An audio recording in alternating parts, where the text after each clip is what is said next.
Hi, hello everyone. This is Azara, and this is another episode to my podcast La Revoltosa. In today's episode, we will comment a bit of what we did yesterday at in Carrie's class. Yesterday was 31st of March, and so when I arrived to the class, they were doing already an exercise, so sitting in a circle. You had to say a story with a funny event or something that happened to you that was funny while you were doing somebody else's gesture. So the idea was not to copy another person, but to pick that gesture and implementing it to your talk. So what we were saying, what was happening with this exercise is like how difficult sometimes was to implement that gesture to your story. So for instance, Alicia, she was saying that she picked up the gesture of Shanae, Anna's, I think, and her story was really funny. So it was very different from the previous story that Anna told. So then it was hard to keep the gesture with the story because they were not complementing each other. And so then we were doing a different exercise. We were discussing a bit about an event that happened at the Oscars this year. And so Carrie was saying to us to pay attention of what we do when we talk, pay attention to our gestures, like how do we move our hands, or like things we do with our body, of our faces, that we are very unaware of. So when we were discussing, she was picking up on us, like, okay, so look at her hands, how she's doing with her hands, look at her legs or his legs.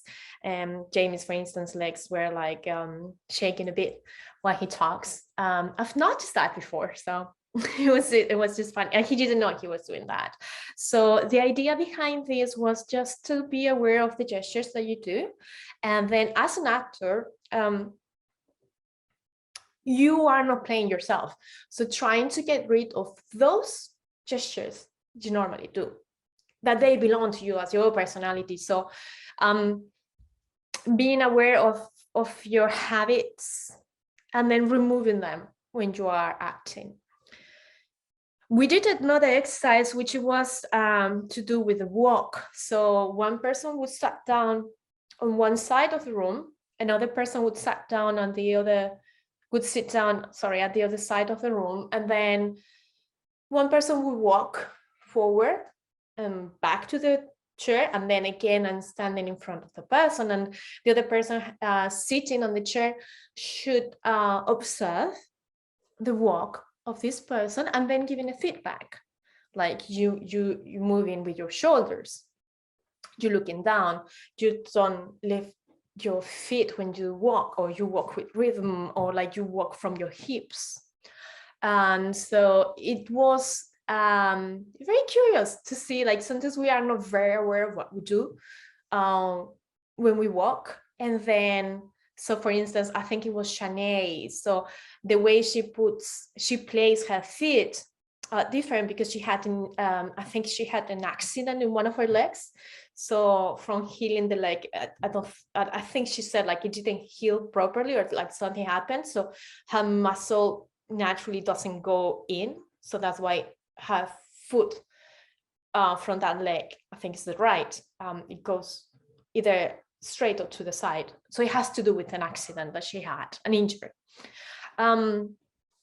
We did another exercise. So Carrie, prior to this class, she was asking us to write a little script about a conversation that we had with ourselves, either a younger ourselves or like older one, or older version.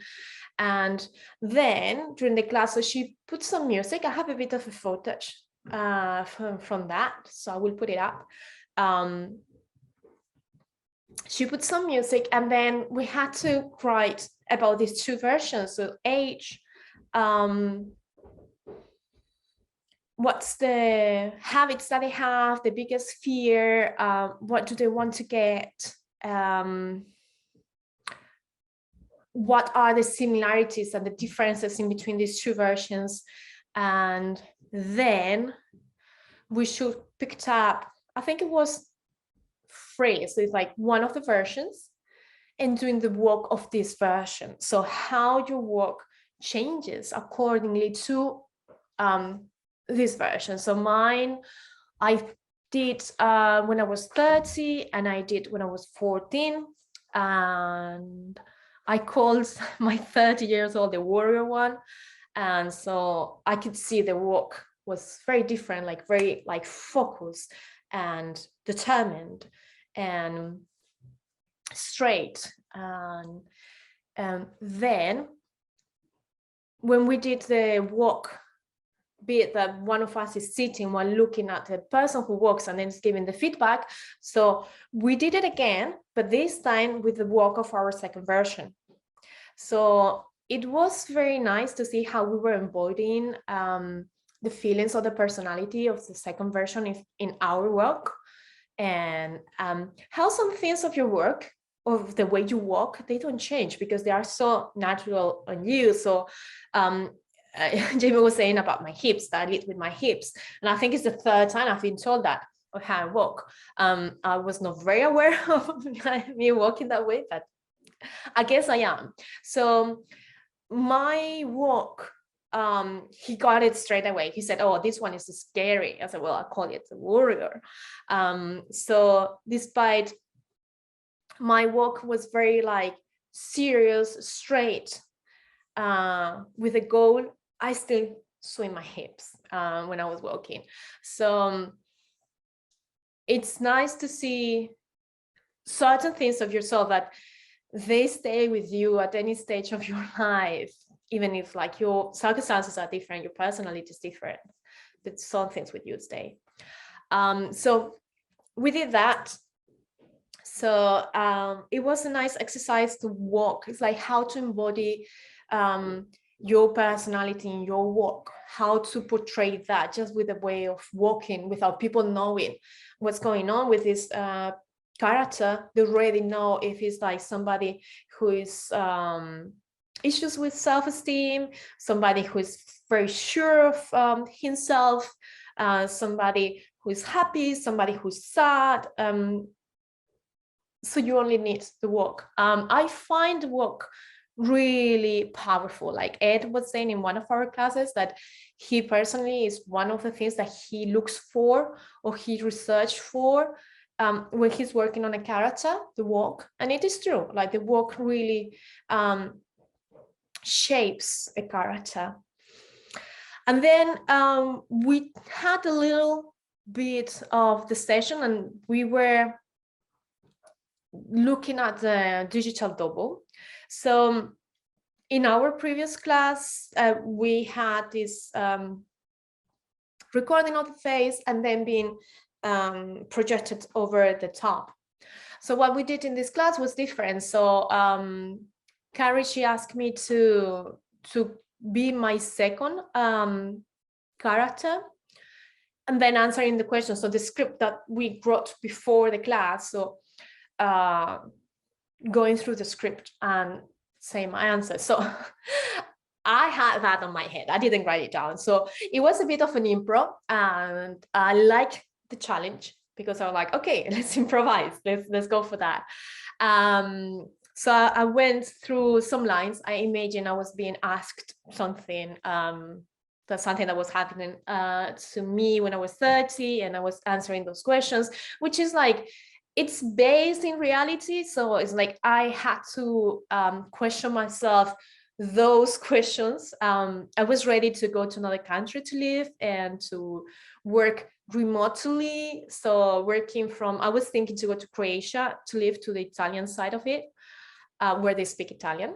That Croatia, one part of Croatia belongs to Italy, but there is a part of Croatia where they speak Italian because it's the closest one to Italy. So I didn't want to learn another language. And I was told that Croatia was very beautiful, was cheap to live there. So at that age, when I was 30, that was my plan, to go to live to Croatia and having my clients from London. When I was pregnant of my child, I was doing an internship in a creative agency. So I started to do a bit of graphic design and so on. It was an internship, so I was not working there, but I've learned about the business. And so I was trying to establish myself as a graphic designer and doing that. So that was my idea. So I went through these thoughts of looking for a house, looking for the city. How far is the city from the airport? Can I do that? Can I go to live there? And like, is it available? Is available to go there and then working here in London? Because my idea was, even if I work somewhere else, so I have to be able to go to London back and forward, because my clients are going to be there. So sometimes you need to have some meetings face to face, basically. So I answer those questions as my version number 2, the warrior, which is like me when I was 30. And then, so we did this exercise. So this time the digital double was like, Carrie was projecting my face, answering those questions over my real face. So I was just sitting, eyes closed, the projection goes to my face. And then how we carry on the exercise was, I have to ask the questions. So my eyes are closed, open my eyes, I ask those questions, and then my digital double that we recorded before would answer that. Now, because it was improvised, so I knew more or less what I said, but no, I didn't know the order or how it was. I was like, wow, this is going to be really interesting because I just made it up. So I don't really know where the gaps are for asking the questions for my digital double. So I think only the first question worked because it was the first question. Then when I heard the gaps, I just couldn't remember what I did ask. So I remember asking a question and like my digital double answering something completely different, which it doesn't make sense. So in order for this exercise to work, so it's all scripted. It should be scripted. And so you know the answer and the question that goes before that. So the idea is like you being real actor, you asking to your previous recording and you record answers to your questions. So that's what you're creating, this nice interaction and effect. So I wanted to do that today here. And I recorded something and then I stopped because my projector, like something with a cable, I could not find a cable and so on. And then I realized, oh, it's really bright and I need it to be dark. I need it to be very dark, so it's going to be easier to see the projection. So I'll wait for tonight to do it. I will do another recording and then I will do that recording. I'm projecting the projection of my face over my face and doing this little exercise about the digital double. So doing this exercise, so it was giving me the idea of like how I can use this little exercise in my performance. So the performance I will do for the last semester. And so I wanted to see, it's like, I would see how it works. So it's like, I want to record my son. So he's like face only talking to camera to portray, to have his digital double. And now I want to try to blend our faces. So I want to try to see how is it like putting his face over my face, or perhaps having the projection of his face over my projection and blending it. I want to see how that works. Carrie was asking us like how we can, or how would you represent this, like this little dialogue, this little scene we had with ourselves. And so we were talking, I was just having this idea of the digital double being everywhere and different sizes. So how it came, the idea of that moment in it's the animation, the one I was thinking of Alice in Wonderland. And then there is a moment where she's talking to the cat. Now I don't remember the name of the cat. Alice of Wonderworld, James Lewis Carroll. So, but I remember the cat being in this tree, and then the cat appears here, disappears, and then appears here, disappears, and then appears here. So he's being a bit funny with Alice, and so it's surprising. Just like it's under control, and it's going back, forward. Now I'm on the branch.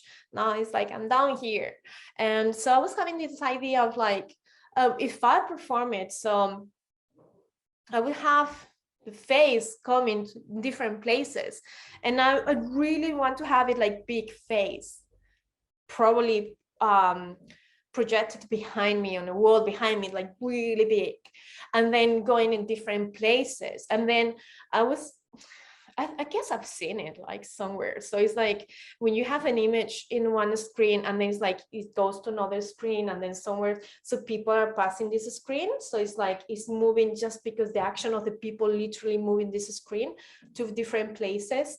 And so wherever is seen on the screen will move with the movement of the people moving that tablet or phone, whatever they're using, or like different media as well. So I thought I like that idea of like moving it around. So mixing it with the idea of Alice in Wonderland, but then it can be as well like you taking it, you see, you taking the tablet to talk to you, and then it's like this, the image disappears from here, appears somewhere else. So it can be either projected, or it can be like in video. So you can have a tablet, you can have a phone, or it can be projected over a t-shirt that is like standing there, or like any other flat surface. And then something I wanted to add, 100% sure, in the performance of mirrors. So I had this idea of the labyrinth, a movie from the 80s, like where David Bowie plays the magician. And there is a scene like with mirrors. It's like the mirrors, I like mirrors because you have this multiple reflection of yourself. So then it's like it goes to infinity, your reflection. And I think that's really interesting, of like how it can represent the space and time. And then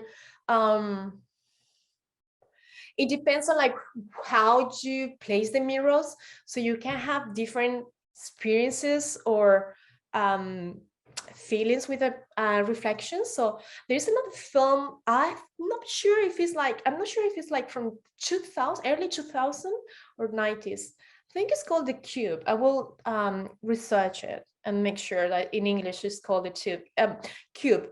Some films I've watched them in Spanish and they change the titles, and then it's like I'm always like, how did they, this the same title, or like it's a different one? So I think it's The Cube, and it's kind of it's like horror-ish film. So it's like the people are locked in this cube and everything seems the same or looks the same, so it's very difficult to go out of the cube. So it's like in some scenes, like you have all these mirrors and it's quite claustrophobic because you don't really know the way out and you die inside the cube. So it's dangerous to be there.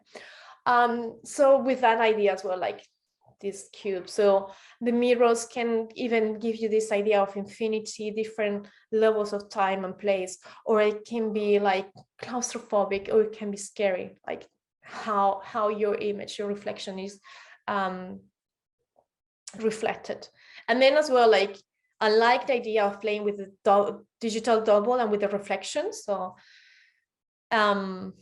as I'm doing now this little research in social media, and I'm being fascinated by the projection that we do to others in social media of how we see ourselves.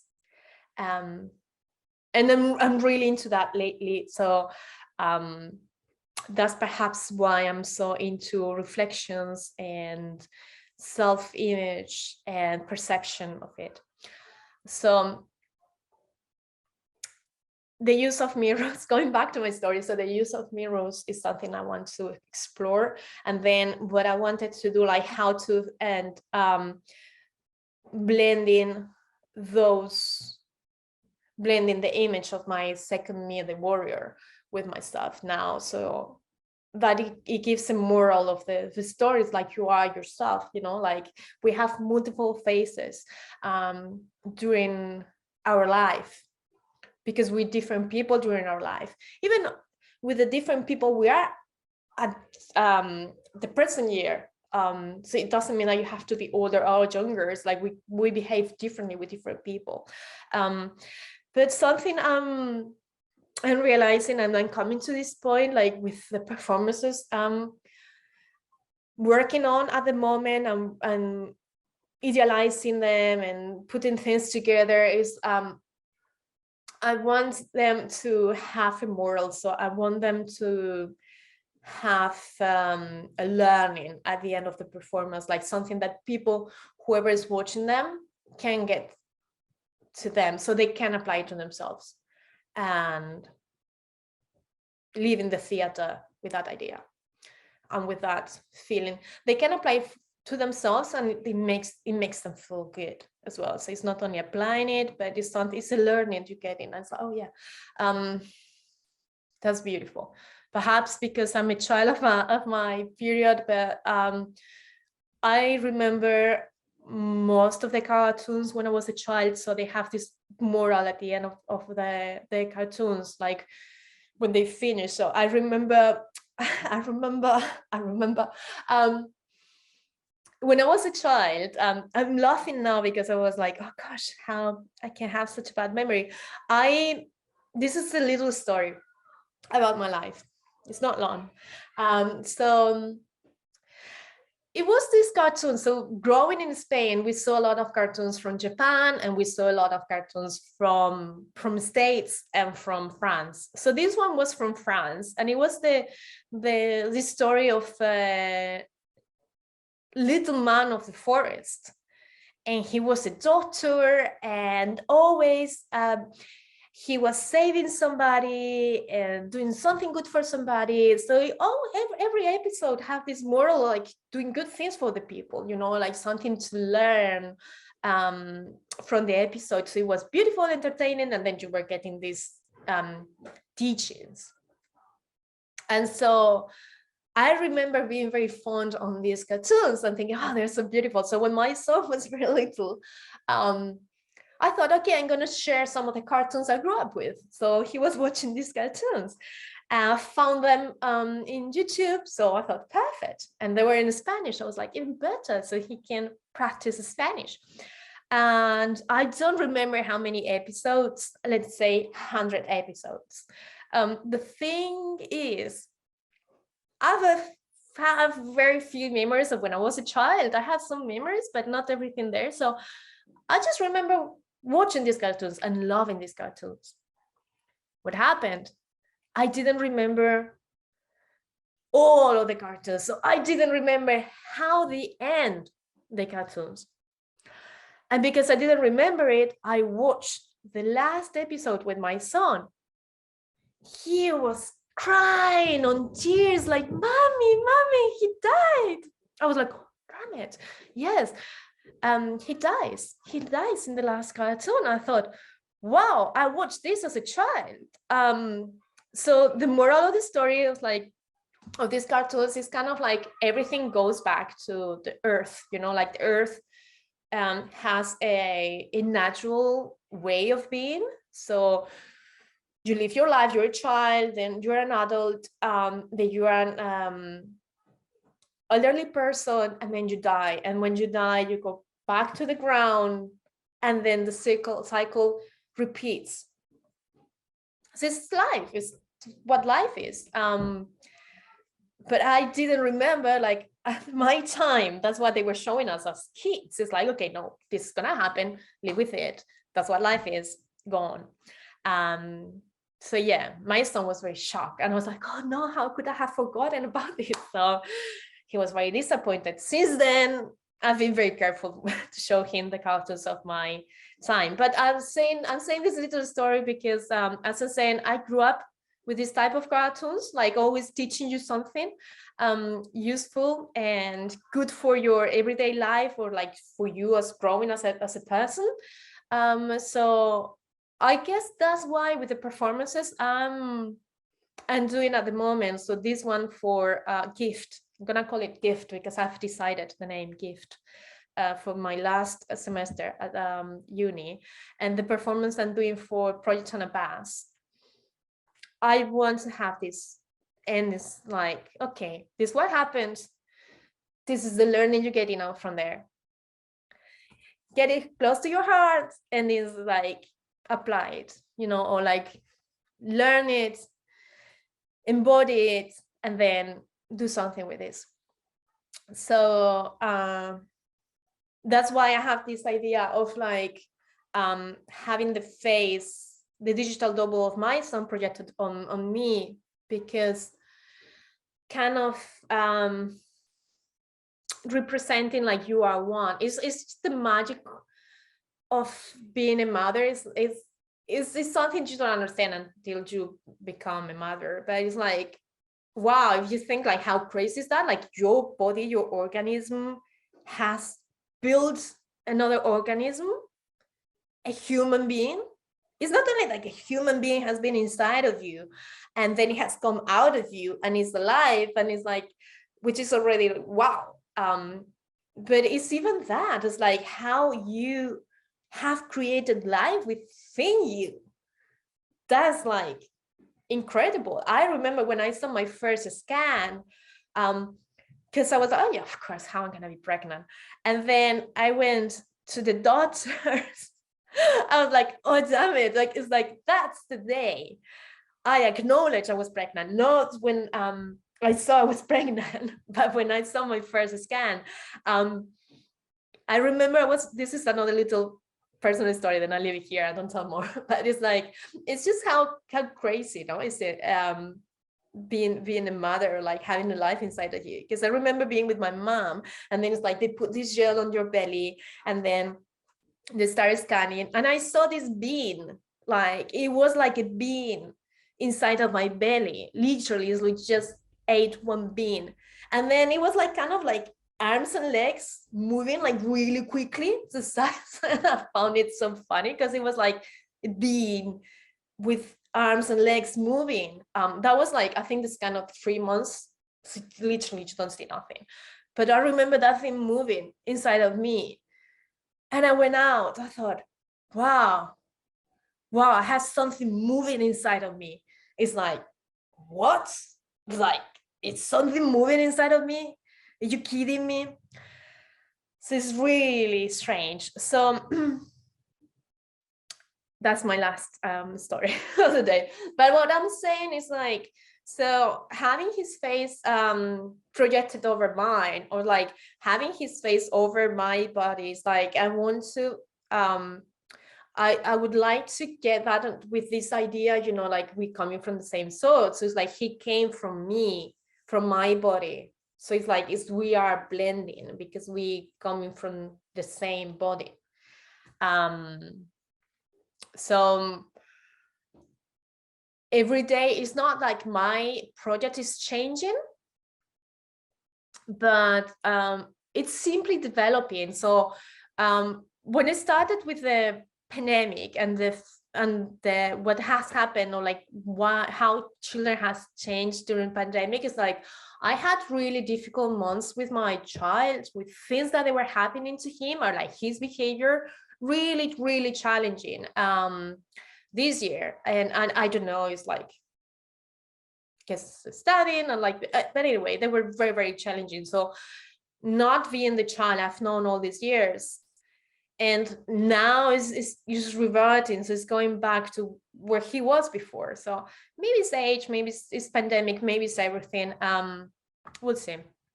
But because I was having all these challenges, so when I started thinking of the project, so it came straight to me that, because it was like really difficult place where I was as a parent, as a mother, I was like, God, it was like, what's happening? It's like how to deal with this. And now that naturally, like things are shifting and they're going back into nice.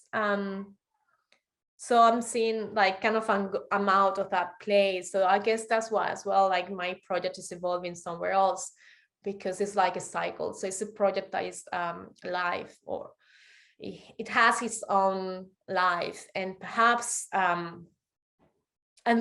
that's the project I would do. Maybe it's gonna be a project that is endless until I die. Like the film, I don't remember the title of this film, but I think it was made over like 20 years with a child. Went to the Oscars a few years ago. So it's something that you do in the long term, and then you see how it evolves. So maybe this is something like with this project is gonna go to being the point from the pandemic, after pandemic, to years after. So it's gonna stop me here in this year, but maybe something that can go further. I don't know. It's very organic, this project, so maybe it changes a bit. But yeah, I want to add all this, what we have been seeing in our class, in my projects. I'm very excited about it. He's breaking for Easter today, so he's gonna have a lot of time. So I don't think we're going away this Easter, so I'm gonna be recording him a lot if he allows me to. So I'm planning to have most of my material this month in April during Easter, so I'm ready to start putting things on and trying the ideas I want to do for the project. It was a very long episode. Thank you so much for today. I will see you in my next episode. See you. Bye. Thank you.